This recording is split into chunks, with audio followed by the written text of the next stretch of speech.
Hi, my name is Roisin. I live in Catford. I'm one of the volunteers at South London Cares. I joined in, I think, like June 2018, maybe June, July. So yeah, I might have met you, you never know, lucky you. So obviously I got an email about the fact that social clubs have been postponed until the end of April or cancelled. And obviously that's a real shame, but really it's very understandable. We don't want to put anyone at risk. So yeah, a really nice thing was that in the email they said about perhaps making a video or writing a poem, and even though I'm not great on video, I thought, why not? So what I'm going to do is just recommend some books. You may well have heard of the authors, you might have not, but it's just nice to share, really, isn't it? So the first author and books I want to recommend is Bill Bryson.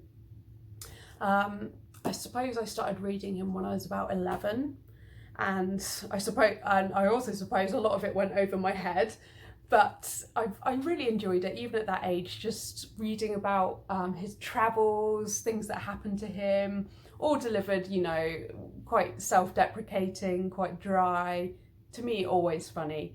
And then books I've reread, and of course as I've gotten older some references have made a bit more sense and sunk in a little bit more. But yeah, he's written quite a few about America, Notes from a Big Country, The Lost Continent, Made in America, and there was one as well I really enjoyed, maybe there's more as well, about Australia. Maybe that one was the first one I ever read, who knows. Either way, they're sort of like ingrained within me and they just make me smile thinking about them.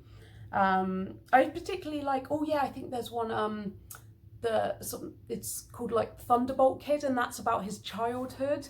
I really enjoy that one, just reading about him growing up in Des Moines, Iowa. Makes me laugh a lot. Another series I really enjoy is the #1 Ladies Detective Agency series, and that's by Alexander McCall Smith.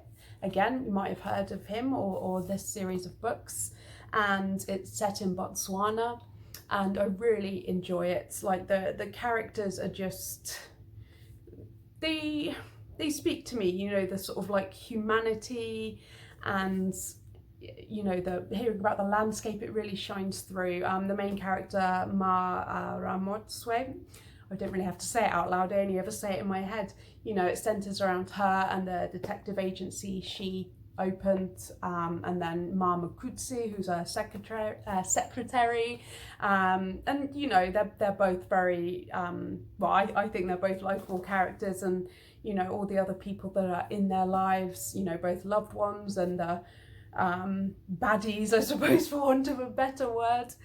I just really like the way it's written, and whilst there are some serious topics in there, it never drags me down. It always lifts my spirits thinking of them, and there are so many countries in the world I want to visit, and thanks to these books, Botswana is definitely one of them.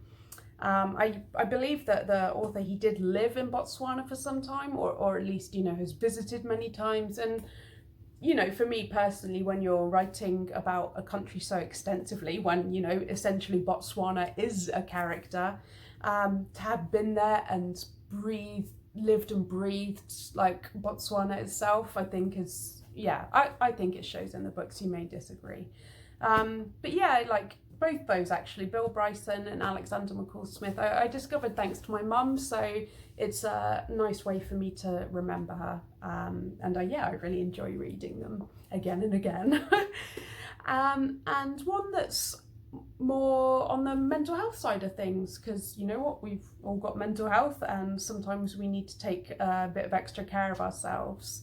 I'm always really open about talking about it. I appreciate that, other people, it's quite a private thing, but The Happiness Trap is something I've been reading very, like, over the past maybe 4 months, just bit by bit, and it really is the sort of book that can be read, chapter by chapter. You go away for a week and come back to it, and I found it very easy to get back into.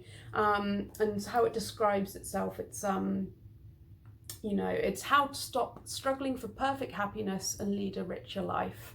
And yeah, it sounds like it could be all, just another book where it's, giving you false hope, false promises. But I found myself genuinely remembering and using the techniques. Because you know what it's like when you've got negative thought patterns, finding a way to actually break into them and sort of go, hang on a minute. It really recommends some good techniques, and takes you through them as well. It doesn't just, give you like a one line and that's it, you're off on your own.